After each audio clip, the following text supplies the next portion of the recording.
नमो अरिहंताणं नमो सिद्धाणं नमो आयर्याणं नमो वज्रायाणं नमो लोये सव्यसाहूणं। बोलो शासननायक भगवान महावीर स्वामी की, मूल नायक देवादिदेव 1008 श्री चंद्रप्र भगवान की, परम पूज्य आचार्य गुरुवर श्री विद्यासागर जी महाराज की, अहिंसा परमो धर्म की। परम पूज्य कल अपन एक अंगले चरण की व्याख्या प्रारंभ की। कंकरों का विवाद निपटा, उनको समझाया, उनकी समझ में आ गई और कंकरों ने क्षमा की याचना करते हुए अपनी स्वाभाविक परिणति का परिचय उनको मिल गया। अब इधर कुंभकार काम चालू करता है, माटी को फुलाने का कार्य प्रारंभ हुआ।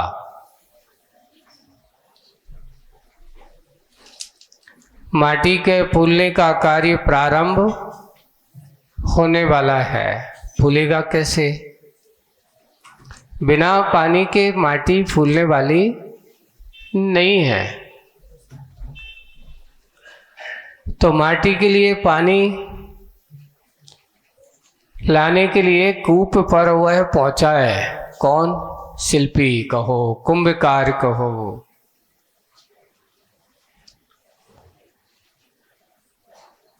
वह पानी निकालने गया, तभी कल का जो प्रसंग था उसमें आया कि रस्सी बाल्टी लेकर के गया कुएं पर और उसने बाल्टी को नीचे रखा। बाल्टी कैसी थी? देखिए, आप लोगों को बताया जा रहा, भंवर कड़ी। बाल्टी कैसी थी? भंवर कड़ी। भंवर जैसी मतलब भंवर कैसी हमने बताई? ऊपर चौड़ी और नीचे सक्रिय है, तो उसको भंवर कड़ी कहा जाता है। गोल भंवर कैसी होती है? गोल। और भंवर जब भी पानी में पड़ती तो ऊपर चौड़ी होती, नीचे सक्रिय होती चली जाती है, नीचे की ओर ले जाने वाली होती है। इसलिए उसका नाम पड़ गया भंवर कड़ी बाल्टी। नाम आचार्य जी ने बड़ा अच्छा सोच करके रखा है?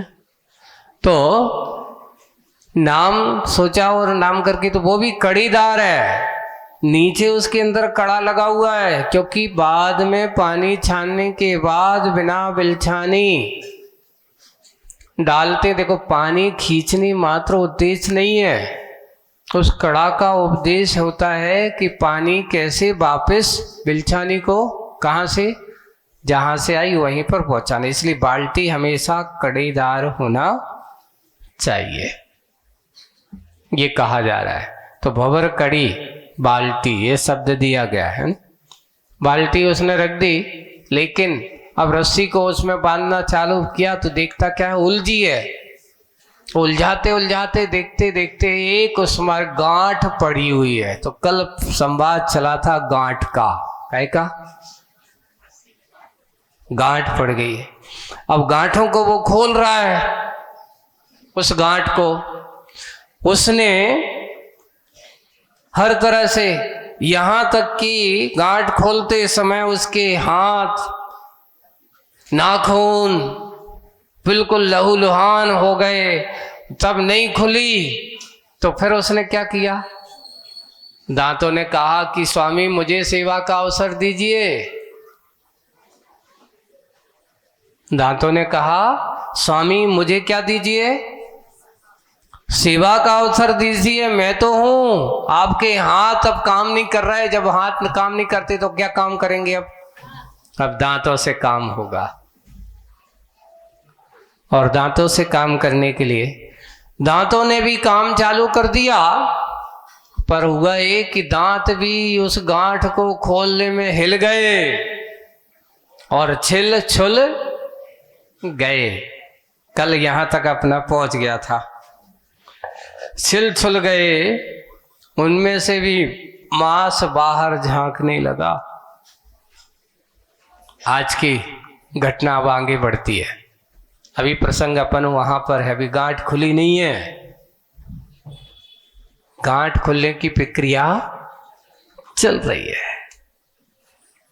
ऐसी वैसी गांठ नहीं है, बहुत कठोर गांठ है। तो अब झांकने यानी उनके दांत से मांस से यानी जो झांकने लगा, घटती इस घटना को देखकर रसना भी उत्तेजित हो बोल उठी। अबे दांत थे, अब दांत के बाद किसका नंबर आ गया? रसना का। रसना का वो उत्तेजित हो बोल उठी। क्या बोल उठी? ओरी रस्सी,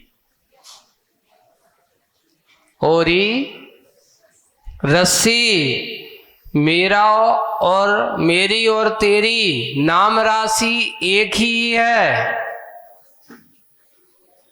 देख, मेरी भी राम राशि, मेरा नाम क्या है? रसना, और तेरा नाम क्या है? रस्सी।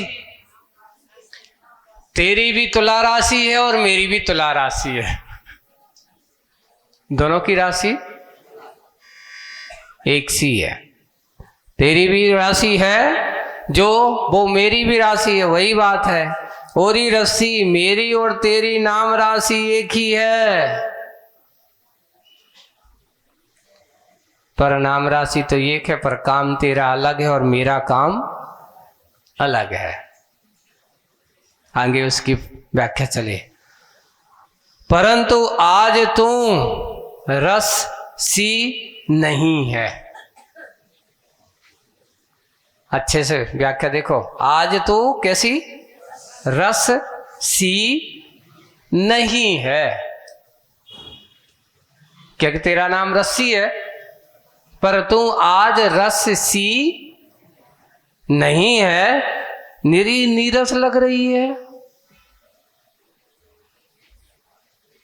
बिल्कुल कोई रस नहीं तेरे अंदर, ऐसा लग रहा है। निरी नीरस लग रही है, सीधी सादी थी अब तक। कैसी थी? सीधी सादी थी अब तक, दादी दीदी सी। कैसी? जैसे हमारी दादी और दीदी होती है, बड़े अच्छे प्रेम से पुचकार करके रखने वाली, समझाने वाली, उदाहरण दे करके। कैसी है? दादी दीदी सी मानी जाती थी। उदारा अनुदरासी। देखो, उदारा उदारशील, जैसे दादी को कोई कितने नाती पोता उद्यमी क्यों ना हो, पर दादी कहते अगर कोई उसको मारता, ये काय को मार, नाचो है, छोटो है, कछु नहीं है, बच्ची का आउत है, मारो नहीं। ऐसी उदारहा अनुदराहा, ऐसी दुबली पतली सी। अनुदरा करता बिना उदर वाली नहीं करना इसका, नहीं तो तुम कहो अनुदरा, जिनका उदर नहीं है सब अनुदरा हो गई। नहीं, जिनका उदर बिल्कुल छोटा है, कृस ज्यादा बड़ा नहीं है, इसको अनुदरा कहा जाता है ना। ई से तो उदरा, अनुदरा छोटा, जिसे अपन स्लिम बॉडी कह दो। पहले भी आगे कहा कि बहुत बड़ा उदर नहीं है जिनका, इसको अनुदरा। ऐसा अनुदरासी। अब सरल नहीं रही तू, सीधी सादी दुबली पतली अब तू नहीं रही, अब सरल नहीं रही तू, घनी गठीली बनी है। कौन डांट रही है ऐसा? रसना रस्सी से कह रही है कि घनी गठीली बनी है और घनी हठीली बनी है। गठीली भी है ना, गांठ लग गई इसलिए क्या हो गया? रस्सी में बहुत ज्यादा जब गांठ लग जाए तो कहते अरे बहुत गठीली रस्सी है, जहां देखो तो गांठ ही गांठ लगी। और गांठ पड़ी हुई रस्सी को लोग उपयोग करते समय क्या दशाएं होती हैं? बोले कि करते तो हैं, पर करते समय जहां जब गांठ आ जाती है वो गांठ बड़ी समस्या पैदा करती है। आगे पूछेगी रस्सी अभी। तो घनी गठीली बनी है, घनी हठीली बनी है। देखिए बहुत हठीली भी है तो और गठीली भी है तो। ऐसा उसने जब कहा और कह करके बात समझा रही है। हट छोड़, अब उसको कह रही है तू क्या कर, अब हट छोड़, गांठ को ढीली छोड़, गांठ को ढीली छोड़, अन्यथा अन्यथा क्या होगा? पश्चाताप हाथ लगेगा तुझे,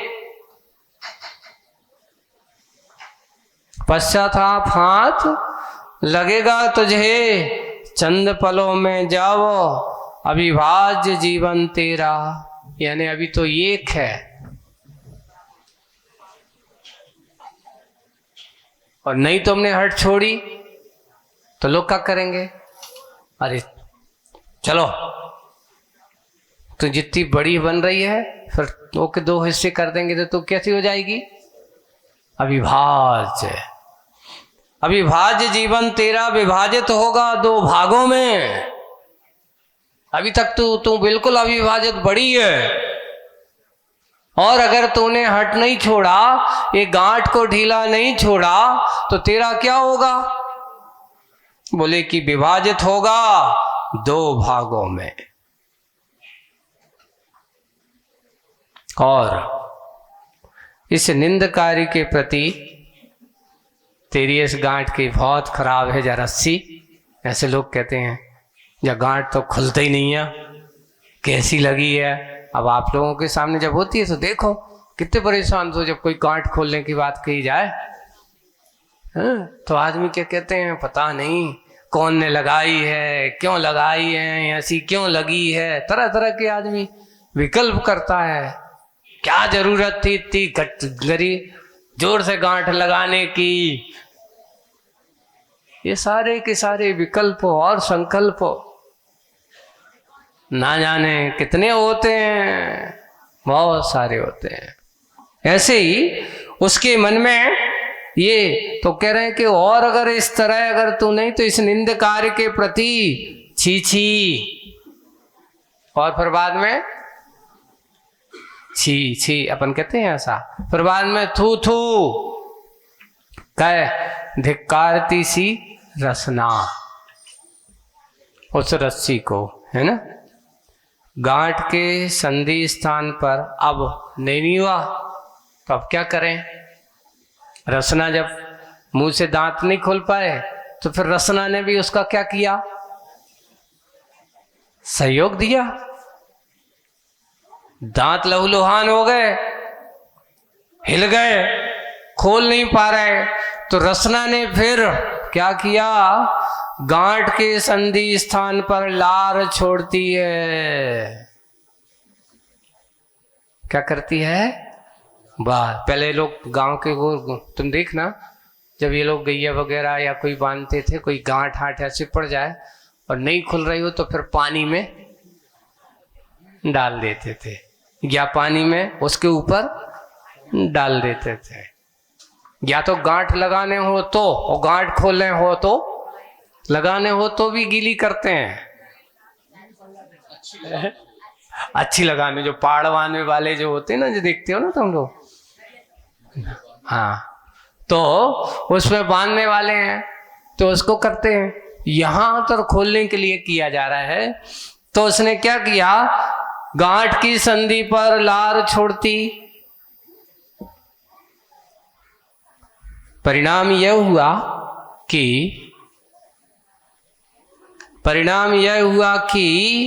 रस्सी हिल उठी, क्योंकि पहले उसने कह दिया कि अगर नहीं खुली तो तेरा क्या होगा, 2 भागों में विभाजित कर दिया जाएगा, तोड़ दिया जाएगा। तो अब रस्सी भी हिल उठी अपने भयावह भविष्य से कि अगर भैया अब नहीं खुले तो क्या होने वाला है, ये तो काट पीट डालेंगे। तो भयावह भविष्य से और कुछ ही पलों में गांठ भींगी, नरमाई आई उसमें, ढीली पड़ी हुआ। फिर क्या पूछो, दांतों में गरमाई आई। जब जैसी वो ढीली पड़ी तो दांतों में फिर क्या आई, गरमाई आई। और सफलता देखकर ऊपरेल और निचले सामने के सभी दांत तुरंत गांठ को खोल देते हैं। एक छोटी सी गांठ खोलने में कितना अच्छा, एक रहस्य में ऐसी जैसे संवाद सा चल रहा हो, एक नाटक जैसा होता है ना, दर्पण जैसे ये होता है, एक संवाद, एक काव्य की एक ये कहलाती है संयोजना। कि जब कोई व्यक्ति पढ़ता है, एक छोटा सा प्रतिस्थापन सामान्य से गांठ कोई बड़ी बात नहीं है, लेकिन एक कवि की कलम में इतनी दम होती है, उस गांठ में कितना नीरस प्रसंग को रसवान बना देता है। लालित्यपना, इसे कहते शब्दों में वो लालित्य होता है, शब्द में वो संयोजनाओं में वो शक्ति होती है कि एक शब्दों को जब अच्छे से संयोजित और समष्टि के रूप में उनको संयोजित करके लिखा जाता है तो वे शब्द आपको कितना अच्छा रसवान बना देते हैं, आपके मन को प्रसन्न बना देते हैं। ऐसे ही ये गांठ खोलने का प्रसंग सबके वहां पर देखो, कल अच्छे आचार्य सिंह ने उसकी पहलवानता भूस के सौष्ठव को दर्शाया।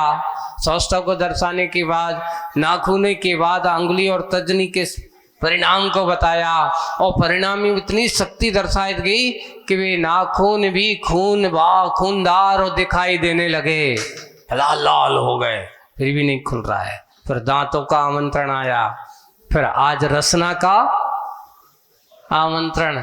सबने मिलकर के, हाथों ने, दांतों ने, रसना ने, सबका सहयोग लेकर के आखिरकार उस रस्सी की क्या हो गई, गांठ खुल गई। ऐसे ही आप लोग, ये गांठ जो है वो तो रस्सी की है, वो कौन सी गांठ है, रस्सी की है। पर सोच लो, आपकी जो मनों की गांठें हैं, इसको खोलने के लिए कितना प्रयास करते हो। कितनी गांठें हैं, एक तो एक रस्सी में तो एक ही गांठ थी, रस्सी में तो एक ही गांठ थी, पर आपके जीवन की गांठों को देखते हैं तो कितनी गांठें हैं। समस्याओं के ऊपर समस्या, गांठ के ऊपर गांठ, एक खुलती नहीं कि महाराज दूसरी लगी खड़ी पड़ी है, दूसरी खोलती नहीं तो तीसरी पर लगी पड़ी है। ऐसी ना जाने कितनी मन की ग्रंथियां हैं, कितने गांठ हैं। ये बंधु ध्यान रखो, ज्ञानी जन जो होते हैं वे हमेशा बाहर की गांठ में तो उलझते नहीं है। भैया ये तो संसार की प्रक्रिया है, ये तो अनादिकालीन है, ये स्वभाव है। वे तो सोचते हैं खोलना है तो क्या करो, आपकी मन की गांठें खोलते चले जाओ, मन की, कसायों की, इंद्रियों की। ये गांठें अगर तुम्हारी सारी खुलती गई, निराबाद जीवन है, आनंदमय जीवन है, सुखमय जीवन है। अगर आप खोलना है तो बाहर की गांठ खुले या ना खुले, पर भीतर की गांठ अगर खुल गई, सबसे बड़ी ग्रंथ है। वे निर्ग्रंथ ग्रंथ तो पढ़ते हैं पहले, लेकिन ग्रंथ पढ़ने के पहले सबसे अंदर की ग्रंथियों को खोलना बहुत जरूरी है, बहुत कठिन है। कठिन कुछ भी नहीं है। हम चाहें तो सब कुछ सरल है और हम चाहें तो बहुत सब कुछ कठिन है। मन के हारे हार है और मन के जीते जीत। और जो मन पर असवार है, एक दोनों तरह के होते, देखो, एक मन पर सवार और एक मन उसके ऊपर सवार, दोनों में कितना अंतर है? बहुत अंतर है। एक कोई कहे, जैसे आप लोग एक उदाहरण है संसार की विचित्रता के बारे में, होता ना कि एक व्यक्ति है, जहां देखो कोई भी जाओगे आपको तरह तरह की विचित्रताएं, कि एक पिता पुत्र हैं, जा रहे हैं घोड़ा पर लेकर के चले जा रहे हैं,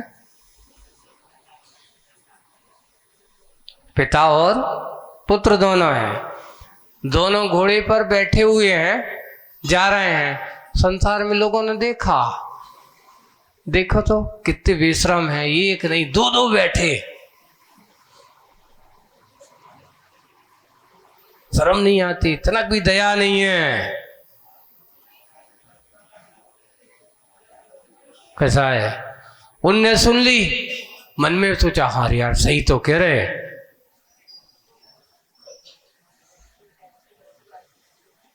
उनने क्या किया? कहा सही तो है। तो उसने कहा, पिता था वो उतर गया, बेटा बैठा रहा, थोड़ा आगे बढ़ा, देखो तो कैसो जमानो आ गओ।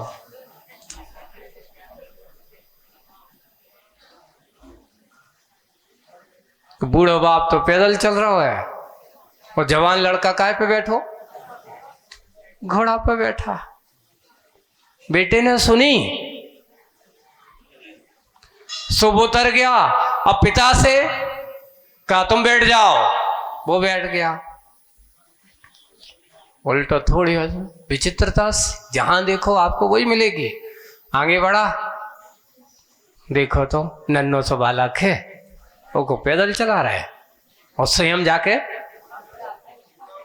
घोड़ा पे बैठो। बताओ, शर्म नहीं आओ? इतना सो मोड़ा ने पैदल चल रहा हो। बड़ी विचित्र, क्या करें? उन्होंने कहा एक काम करो, दो जन घोड़ा को खाली चलन दो, अपन चले। आगे बढ़ी नहीं, क्या कहते हैं, कैसी मूर्ख है बताओ, घोड़ा लाए और दो ही पैदल चल रहे।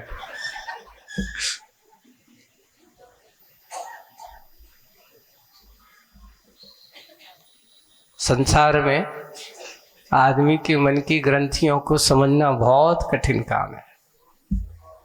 हर किसी की समस्याओं का समाधान करना बहुत कठिन है। आप तुम कहो कि अरे वो संतुष्ट हो जाएगा, कौन कब असंतुष्ट हो जाए कोई भरोसा नहीं है। कौन कैसा किस रूप में कब किसको, जिसको हम संतुष्ट करने जाते हैं कल वही, अरे तुमने उनके साथ ऐसा करो, हमसे ऐसे कह रहे हो।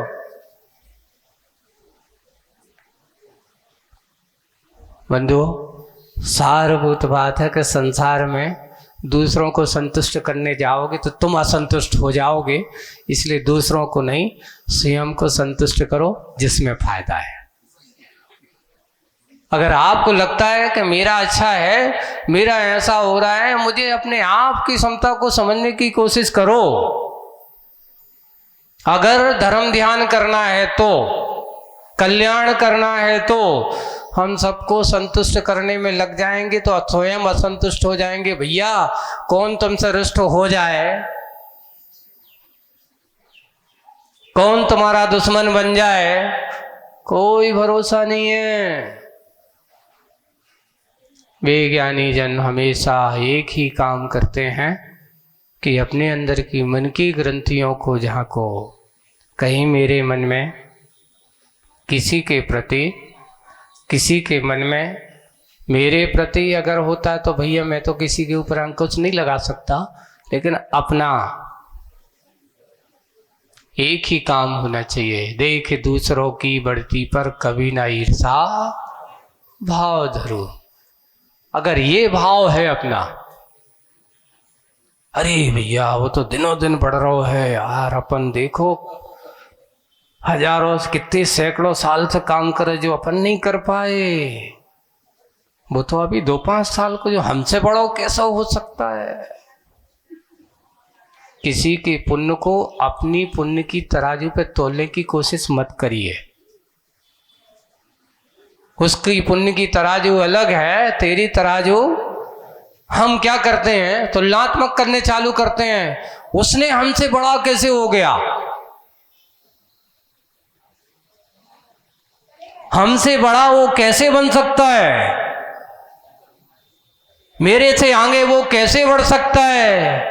अरे बंधुओं, आचार्य श्री कहते हैं, देखिए बड़े बड़े ऐसे महान साधक योगी बैठे रह जाते हैं और एक अल्प ज्ञानी शिवभूति जैसे मुनि महाराज है ना, अष्टपाहड़ में, जिसमें आचार्य कुंद महाराज ने बहुत अच्छे से उदाहरण दिया है, जिन्हें अक्षर ज्ञान नहीं है, बस नवो अरिहंताणम के बारे में जानते हैं, गुरु महाराज के बारे में जानते हैं, उसके बारे में और कुछ नहीं जानते, उन्हें भेद ज्ञान नहीं है, पर इतना ज्ञान है कि ये पाप है, ये पुण्य है। भाव ज्ञान उनके पास बहुत है। वही भाव ज्ञान में, वही भाव रूपी ज्ञान परिणति उनकी। देखते देखते गुरु महाराज बड़े बड़े द्वादशांग के पाठी, अच्छे ज्ञान के धारी, समझा समझा के उस कहते हैं, भैया अब तुम्हें तो हम कछु नहीं समझा सकते, आखिर कुछ तो समझाओ, भेद ज्ञान हमें करना कैसे है।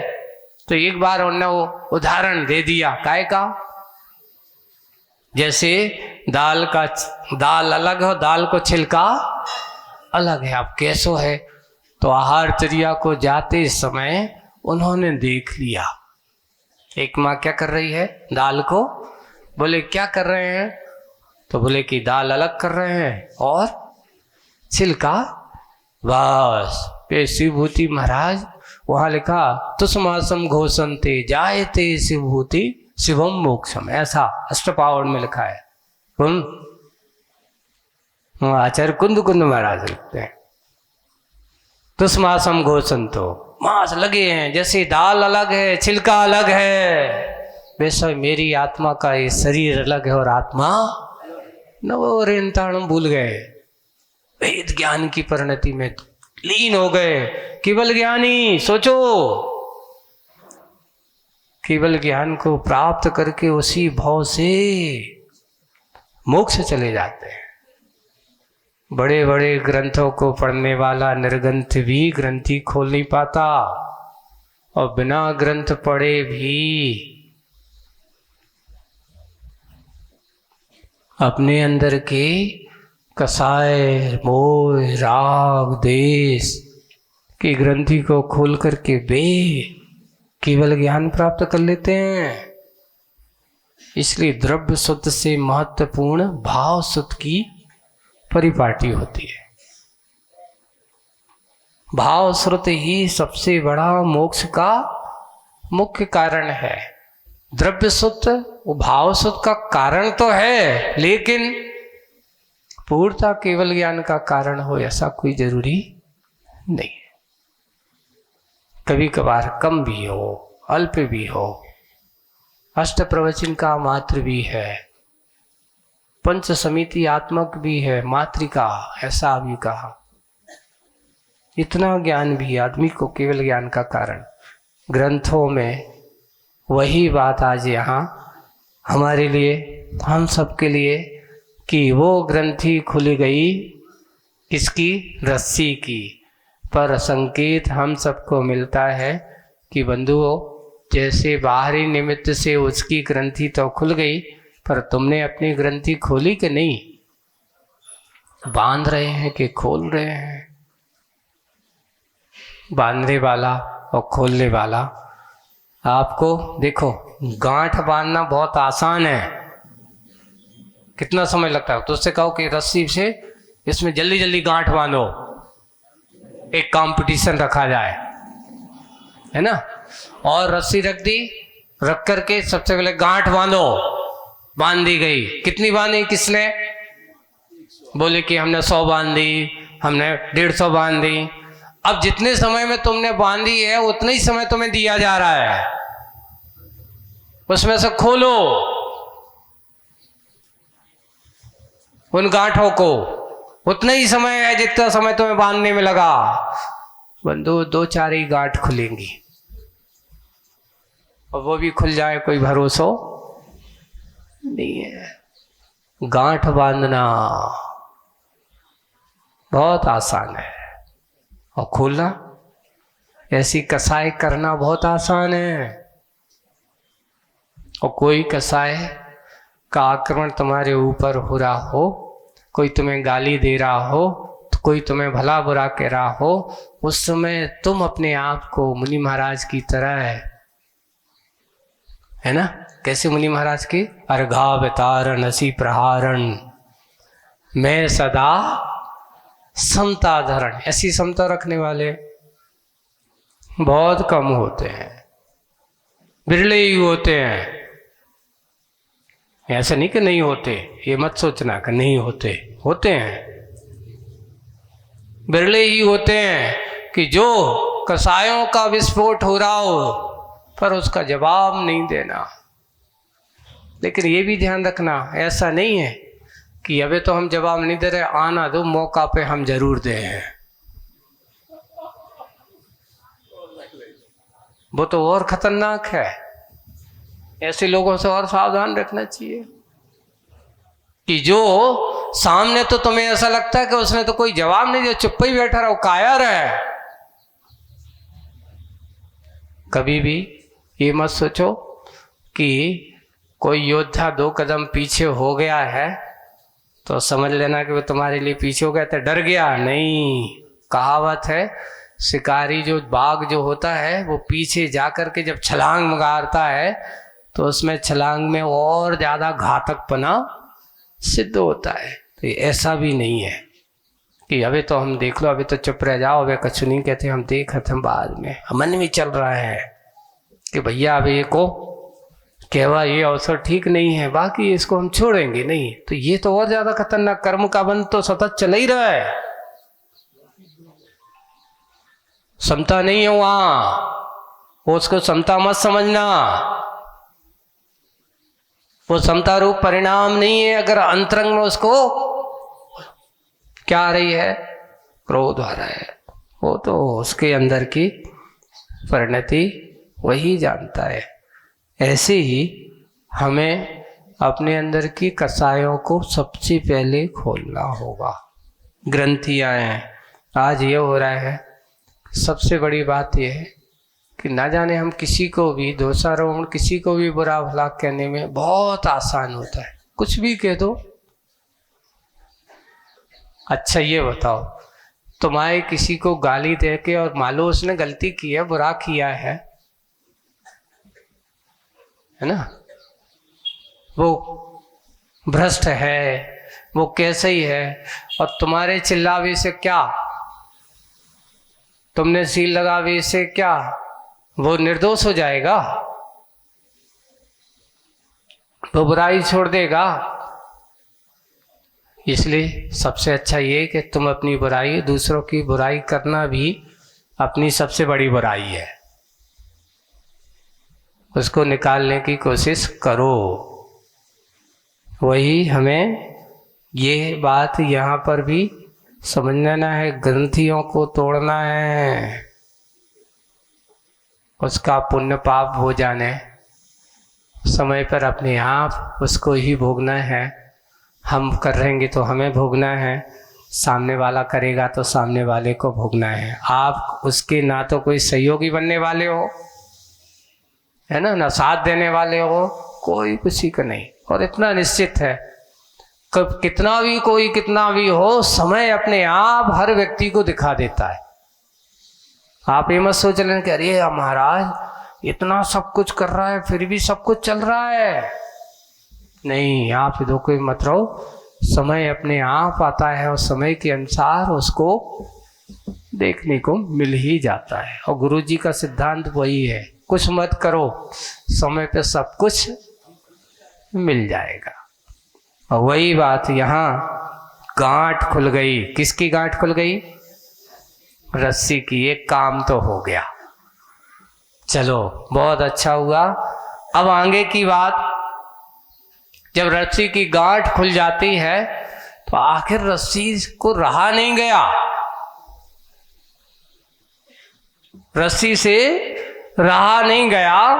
अब रस्सी पूछती है रसना को, देखिए आगे पढ़ता है, रस्सी पूछती है रसना को जिज्ञासा का भाव ले कि आपके स्वामी को क्या बाधा थी इस गांठ से, जो आपने इतना खोलने में इतना सारा का सारा सब कुछ लगा दिया। आपके स्वामी को क्या बाधा थी इस गांठ से? सो रसना रहस्य खोलती है। सुनरी रस्सी, ऐसे एक संबोधन है। अब कभी कभार अपन है ये सुनरी का आचार्य जी ने कहा महाराज ये आप शब्दों को जैसे अपन कारी ओरी, अपन जैसे बुंदेलखंड में कारे है ना, ओरे, ये शब्द जो है संबोधन एक दूसरे के एक आत्मीयता के भाव भरे होते हैं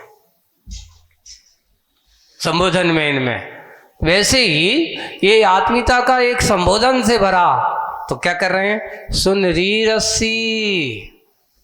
अबे आगे देता ओरी रस्सी, अबे पढ़ा था ना अपन, तो यहां सुनरी रस्सी। मेरे स्वामी संयमी हैं, ऐसा नहीं सामान्य नहीं है। कैसे है वो? संयमी है। हिंसा से भयभीत और अहिंसा ही जीवन है उनका। किसी को सताते नहीं है, संयमी है।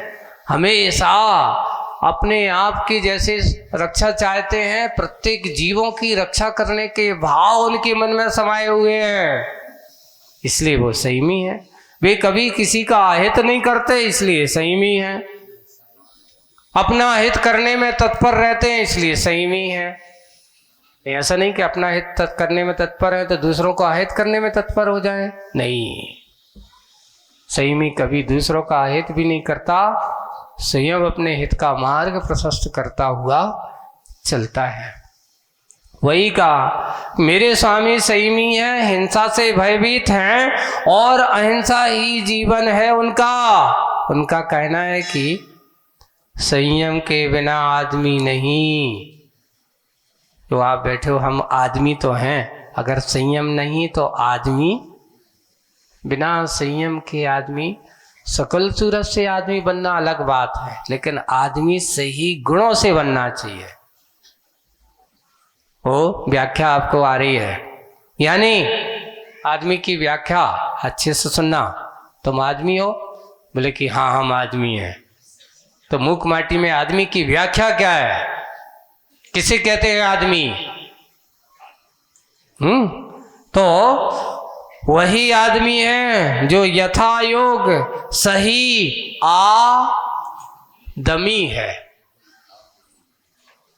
देखो यहां आंग पित्र है, प्रत्यय कहलाता है ये, है ना। अभिव्यधि अर्थ में होता है, सब प्रकार से अर्थ में होता है, इसको आंग प्रत्यय होता। हाँ, दमी, दमी यानी पुरुषार्थी, जो हमेशा सब तरह हर समय पुरुषार्थशील हो, कर्तव्य परायण हो, उसको कहते हैं आदमी। और दमी का अर्थ दूसरा, जो अपनी इंद्रियों के जो स्वतंत्र, जैसे कहना चाहिए घूमने वाले हैं, स्वतंत्र हर समय इच्छाओं को पैदा करने वाली हैं, ऐसी इंद्रियों की स्वतंत्र विचरण, स्वतंत्र व्यापार की प्रवृत्ति पर दमी यानी संयमित करे, कंट्रोल करे, सो उसका नाम दमी है। और वो हमेशा सब प्रकार से, सब तरह से निरंतर आंग प्रत्यय इसलिए लगाया गया दमी, जो हमेशा इंद्रियों को दमन करने में तत्पर लगा रहे, इंद्रियों को संयमित करने में लगा रहे, सो उसका नाम आदमी है। इंद्रियों को छोड़ दो, जब जैसा चाहे जैसा करो, वो आदमी नहीं है। अरे महाराज, एक बहुत अच्छा चिंतन, एक व्यक्ति था, स्वाध्यायी था, बहुत अच्छे सुनाओ, आपको भी सुनाते। स्वाध्यायी था, वो कहता महाराज गति कितनी होती है? कितनी होती हैं गतियां? 4 गति होती है। बोले कि देखो महाराज, 4 गति में आप देखो, नरक गति में क्या दशा है मालूम? नरक गति में ये दशा है कि 3 लोग को नाच भी खाए, मिटे ना भूख, खड़ा न लाए। इतनी प्यास लगती है कि सिंदूर नीरते प्यास न ताए, तो पड़ एक ना बूंद। इतनी प्यास, इतनी भूख है,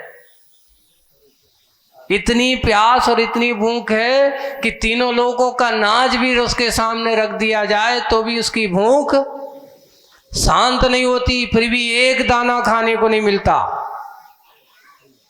इतनी प्यास लगती है कि सागर का जल भी सामने रख दिया जाए तो भी प्यास नहीं मिटती, फिर भी एक बूंद पानी। इतनी भूख प्यास नारकी के पास होती है। वहां कछु ठिकाना है ही नहीं है, भूखो मरते, लेकिन फिर भी इतनी भूख प्यास सहन करते फिर भी मरते नहीं है। मरेंगे तो समय पे ही। नारकी और देव एक ऐसी गति है, नरक गति और देवों की गति। वे मरना चाहे तो मर नहीं सकते। वो तो कहेगा तुम्हारी जितनी तुम बंद करके आए हो, बिल्कुल पूरी इसमें चुमाचुम एक समय भी कम नहीं कर सकते हो। वहां अकाल मरण नहीं हो सकता, वहां सुसाइड नहीं हो सकती, वहां कोई चाहे तो जैसे आज परेशान हो गए सो सीधे टंग गए, ऐसा कोई काम सिर्फ 2 ही गतियों में होता है जहां अकाल मरण हो सकता है, वो मनुष्य, और उसमें भी मनुष्य में बहुत सारी फैकल्टियां हैं लगे। कौन से मनुष्य? वो भी कर्म भूमि के मनुष्य। भोग भूमि के मनुष्य भी अकाल मरण नहीं होता उनका, न कभी हो सकता है उनका भी अपने समय में ही होगा। ऐसे और भी हमारे यहाँ लिखा है, असंख्यात वर्ष की जिनकी आयु वाले हैं उनका भी कभी अकाल मरण नहीं। औपाधिक चरमोत्तम है, दूसरे अध्याय का, तीसरे अध्याय का सूत्र, दूसरे अध्याय का लास्ट का। ओ उसमें स्पष्ट लिखा। तो उन्हें वो कहता पढ़ा लिखा, तुम्हारा नरक गति में तो इतनी भूख प्यास लगती है। फिर दूसरा आया त्र्यंच गति। अब त्र्यंच गति में देखो, आज मिल गया भर पेट, कल दाना नहीं, कल ठिकाना नहीं। कितने दिन तक भूख प्यास से भटक रहते गली कूचों में, ना जहां जंगलों में भटकते रहते हैं। कभी मिल गया, कभी प्यासे, कभी भूखे, निरंतर भटकते रहे। बोले त्र्यंच गति में कोई ठिकाना है ही नहीं है, भगवान ही मालूम। मिल गया तो ठीक, और नहीं है तो कोई पतियार है ही नहीं। और फिर अभी मनुष्य गति की बात बाद में करते, पहले देव गति की कल। देव गति में भूख प्यास लगत नहीं है, लगती भी है तो जब इच्छा भाई तो तई को तई झर जाता है, अमृत पान हो जाता है देव गति में। अब आई कौन सी गति? मनुष्य गति। जाई गति तो ये है कि जो खाने पीवे को ठिकानो है।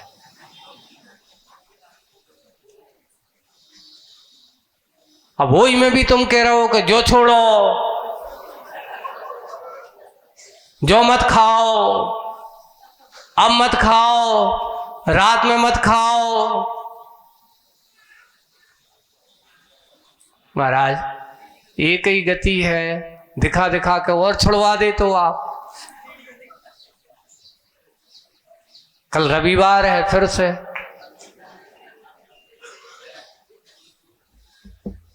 भैया देखो, इस गति में खाने को मना नहीं किया,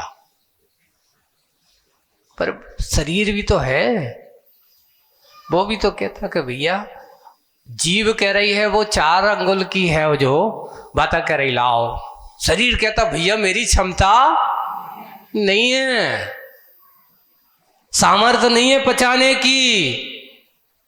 वो कहती नहीं डारो जो बहुत अच्छा है, डारो ये भी अच्छा है।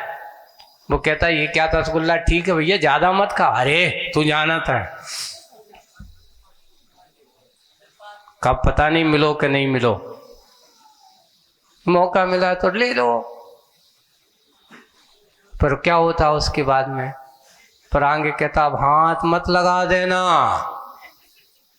आगे अगर तुमने रसगुल्ला देख भी लो तो तेरी शुगर बढ़ जाएगी और सीधा भागोदय जाना पड़ेगा।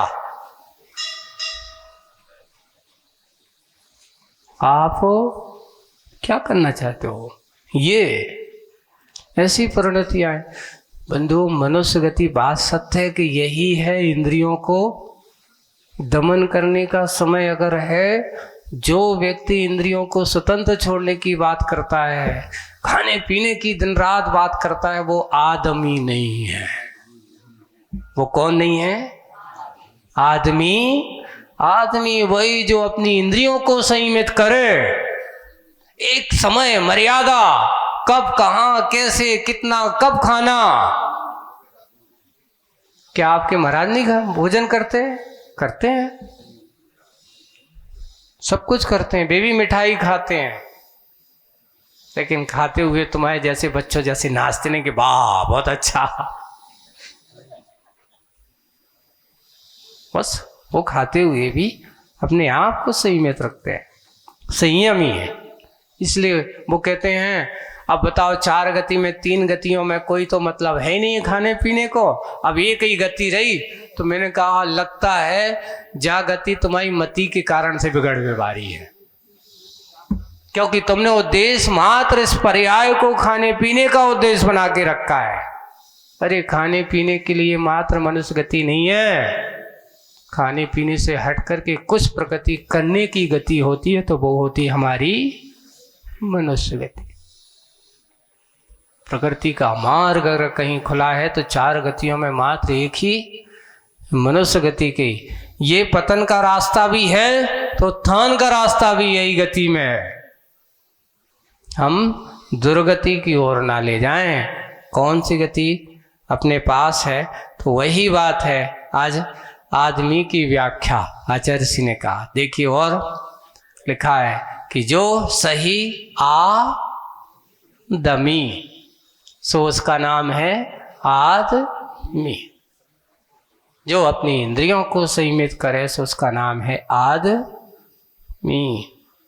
हो आगे हमारे उपास्य देवता वो जो है उनके, हमारे जो स्वामी हैं उनके उपास्य देवता कौन है? तो बोले कि अहिंसा है। उनकी उपास्य देवता अहिंसा है। और जहां गांठ ग्रंथि है वहां निश्चित ही हिंसा झलकती है।